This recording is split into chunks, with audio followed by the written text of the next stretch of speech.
नमस्कार मित्रों, आज के इस वीडियो में एक बार फिर से आप सभी का बहुत बहुत हार्दिक स्वागत है। आज हम 2020 सीरीज भाग 2 में 20 ऐसे महत्वपूर्ण प्रश्न लेकर उपस्थित हुए हैं जो कि आपके ढेर सारी परीक्षाओं में और कई बार पूछा गया है। तो आशा करते हैं कि आप सबको ये प्रश्न आ रहे होंगे और नहीं आ रहे हैं तो भी समय है, इसे हम लोग ट्रिक की सहायता से याद करने का प्रयास करेंगे। तो जैसा कि स्क्रीन पर आप देख पा रहे हैं, प्रश्न संख्या 1, दुखी जीवन की कथा रही, क्या कहूं आज तक नहीं कही, यह पंक्ति किसकी है? तो देखिए, दुखी जीवन की कथा रही, क्या कहूं आज तक नहीं कही, ये कौन कह सकता है?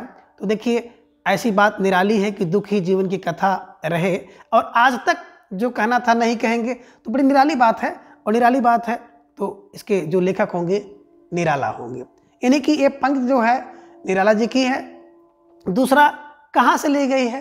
स्रोत स्मृति से ली गई है, तो इसे भी ध्यान में आपको रखना होगा, ठीक है ना। स्रोत स्मृति से कहाँ से ली गई है? स्रोत स्मृति से ली गई है। किसने लिखा है? तो सूर्यकांत त्रिपाठी निराला जी ने लिखा है, इसे भी ध्यान में आप रखते हुए चलिए। प्रश्न संख्या 2 है, मैं उस जनपद का कवि हूँ, काव्य रचना किसकी है? मैं उस जनपद का कवि हूँ, काव्य रचना किसकी है?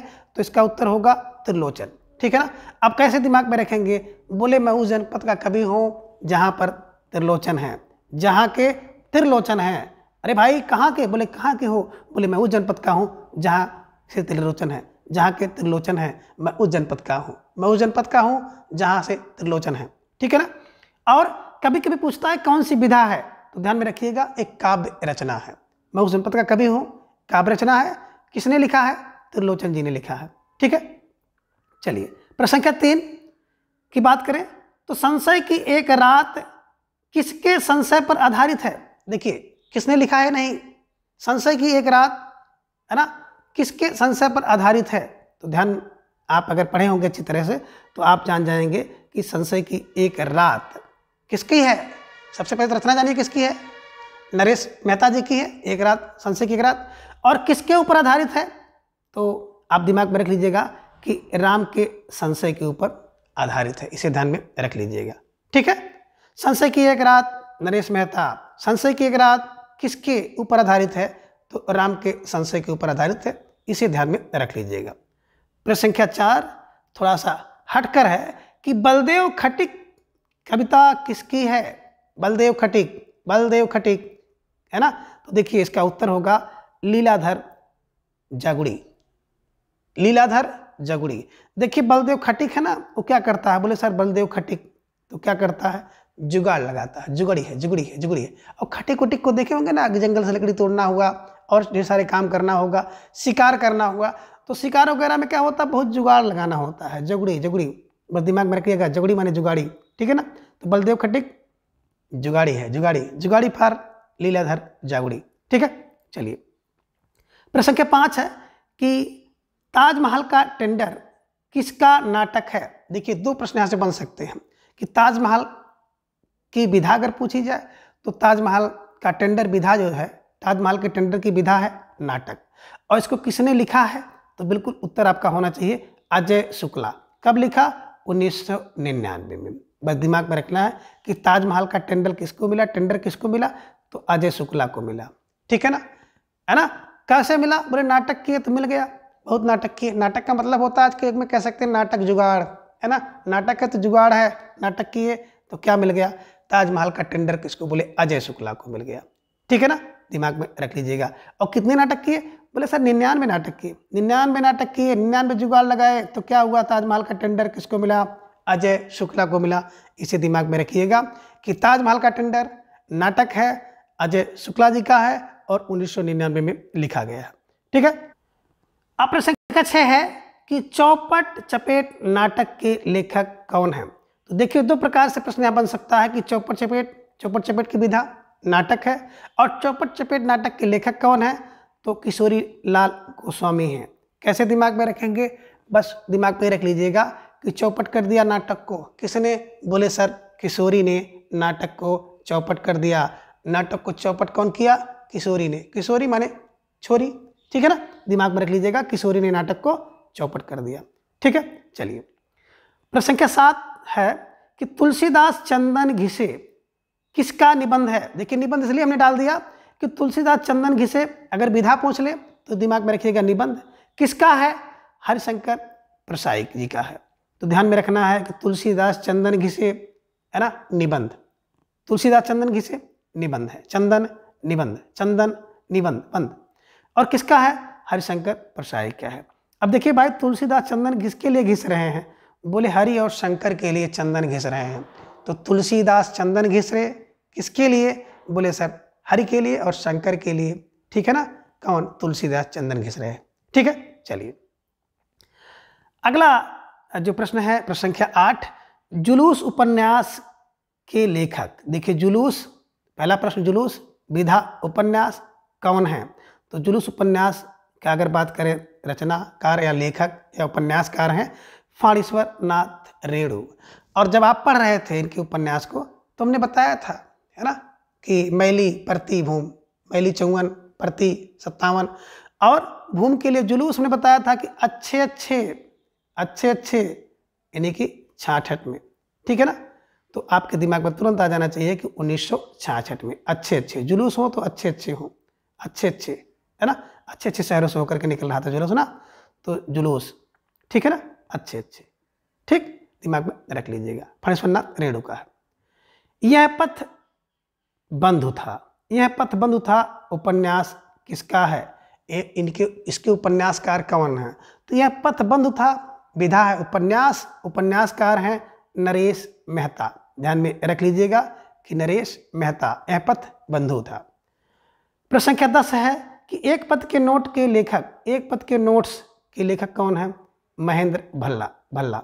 अब एक पथ की नोट कौन, महेंद्र भल्ला है ना। महेंद्र भल्ला क्यों उड़ाएंगे, एक पथ का नोट मिल जाए तो महेंद्र भल्ला क्यों उड़ाएंगे, है ना, पथ का नोट महेंद्र भल्ला, ठीक है। अगला है नौकर की कमीज। देखिए पथ के नोट महेंद्र भल्ला और नौकर की कमीज किस विधा की रचना है। देखिए प्रश्न आ गया, तो नौकर की कमीज की बात करें तो उपन्यास है। किसने लिखा है, विनोद कुमार शुक्ल ने लिखा है। कब लिखा है, शायद 1999 में लिखा गया है, तो इसे ध्यान में रख लीजिएगा, ठीक है ना। नौकर की कमीज किस विधा, उपन्यास है। किसने लिखा है, विनोद शुक्ल ने लिखा है। कब लिखा है, संभवतः 1999 में, ठीक है, इसे ध्यान में रखिएगा, ठीक है। चलिए अगला है अरुण और मधुलिका किस कहानी के पात्र हैं। देखिए पात्रों से संबंधित एक प्रश्न आ गया कि अरुण और मधुलिका किस कहानी के पात्र हैं। तो पात्र कहानी का नाम है पुरस्कार, ध्यान में रखिएगा, और पुरस्कार कहानी के लेखक हैं जयशंकर प्रसाद जी। तो दोनों चीज़ों को दिमाग में रखिएगा कि अरुण और मधुलिका को पुरस्कार मिला और प्रसाद मिला, पुरस्कार और प्रसाद, पुरस्कार प्रसाद, अरुण और मधुलिका को, ठीक है। चलिए प्रश्न संख्या 13 है कि हल्कू और झबरा किस कहानी के पात्र हैं। Halku and Jhabra are character of which, है ना, स्टोरी। तो दिमाग में रखिएगा कि हल्कू और झबरा किस कहानी के पात्र हैं। तो पूस की रात, दिमाग में रख लीजिएगा कि पूस की रात में आपने देखा होगा ना, हल्कू किसान झबरा कुत्ते को लेकर के सोता है और पूरी फसल आके चट कर जाते हैं जानवर। तो ऐसा कुछ दिमाग में आप दिमाग में बैठा लीजिएगा कि पूस की रात में हल्कू और झबरा, ठीक है, दिमाग में रख लीजिएगा। प्रश्न संख्या 14 है कि भक्ति आंदोलन भारतीय चिंतन धारा का स्वाभाविक विकास है। भक्ति आंदोलन भारतीय चिंतन धारा का स्वाभाविक विकास है, यह कथन किसका है। देखिए मित्रों, जब भी परीक्षा में आप बैठे तो बिल्कुल एकदम सबसे पहले तो प्रश्न को बिल्कुल ध्यान से पढ़ें, ठीक है ना, कि भक्ति आंदोलन भारतीय चिंतन धारा का स्वाभाविक विकास है, यह कथन किसका है। तो हजारी प्रसाद द्विवेदी जी का है। अब देखिए कैसे दिमाग में रखेंगे कि भक्ति आंदोलन भारतीय, है ना, कितनी, बोले भारतीय हजार चिंतन धारा का स्वाभाविक विचार है। हजार चिंतन धारा इसी में जोड़ना है, हजार चिंतन धारा का स्वाभाविक विकास है। हजार प्रसाद, हजार फार हजारी प्रसाद द्विवेदी, इसे ध्यान में रख लीजिएगा, ठीक है। प्रश्न संख्या 15 है कि अरस्तु का काव्य शास्त्र किसकी रचना है। देखिए अरस्तु का काव्य शास्त्र कौन, बोले डॉक्टर नागेंद्र जी की रचना है। तो अब अरस्तु का काव्य शास्त्र कौन, बोले अरस्तु का काव्य शास्त्र डॉक्टर नागेंद्र जी के पास है, या अरस्तु का काव्य शास्त्र डॉक्टर नागेंद्र जी पढ़ते हैं। अरस्तु का काव्य शास्त्र डॉक्टर नागेंद्र जी, अरस्तु का काव्य शास्त्र डॉक्टर नागेंद्र जी, ठीक है। चलिए प्रश्न संख्या 16 है सुकुल की बीवी कहानी के लेखक कौन है। अब सुकुल की बीवी हैं तो निराली होंगी, निराली पार निराला जी की रचना है, ठीक है ना। सुकुल की बीवी निराली है, सुकुल की बीवी निराली है, ध्यान में रख लीजिएगा। और प्रश्न संख्या 17 है कि मनीषी की लोक यात्रा किसकी जीवनी है। मनीषी की लोक यात्रा कई बार परीक्षा में पूछा गया है, ध्यान में रख लीजिए, ठीक है ना। तो मनीषी की है ना लोक यात्रा जीवनी के लेखक हैं कविनाथ गोपीराज, कविनाथ गोपीराज। अब देखिए मनीषी कौन है, तो बोले मनीषी तो कवि, कवि कवि के नाथ जो होंगे वो मनीषी होंगे, विद्वान होंगे, तो मनीषी कवि है, मनीषी कविनाथ, ठीक है, ध्यान में रख लीजिएगा। प्रश्न संख्या 18 है कुबलयानंद ग्रंथ के प्रणेता कौन है। कुबलयानंद, देखिए कुबलयानंद, ठीक है ना। देखिए कुबलयानंद की बात करते हैं तो कुबलयानंद अप्पे दीक्षित का है। और कुबलयामा की बात अगर की जाए तो कुबलयामा या कुबलयमाला की बात की जाए तो उसके लेखक जो हैं वो है अद्यतन सूरी, ध्यान में रखिएगा। तो कुबलयानंद, कुबलयानंद है ना, दीक्षित, दीक्षित, अप्पे दीक्षित, दीक्षित, नंद दीक्षित, नंद दीक्षित, नंद दीक्षित, ध्यान में रखिएगा। माला तन पर, माना तल पर, अद्यतन सूरी, अद्यतन सूरी, ठीक है। चलिए प्रश्न संख्या 19 है कि ननु शब्दार्थो काव्यम, उक्ति किसकी है। ननु शब्दार्थो काव्यम, उक्ति है रुद्रट की, है ना। बोले ननु शब्दार्थ, रट रट रट, ननु शब्दार्थ, ननु शब्दार्थ को रट रट रट रट रट रुद्रट, रट रट रुद्रट, रट रुद्रट, किसको, ननु ननु ननु रुद्रट, ननु रुद्रट, ठीक है। और प्रश्न संख्या 20 है और आज की इस सीरीज का अंतिम प्रश्न है कि रस गंगाधर ग्रंथ में जगन्नाथ जी ने किस बादशाह की प्रशंसा की है। तो देखिए दो प्रश्न यहाँ से बना कि रस गंगाधर के लेखक पंडित जगन्नाथ किस बादशाह की प्रशंसा की है, तो बादशाह हैं शाहजहां, ठीक है, ध्यान में रख लीजिएगा।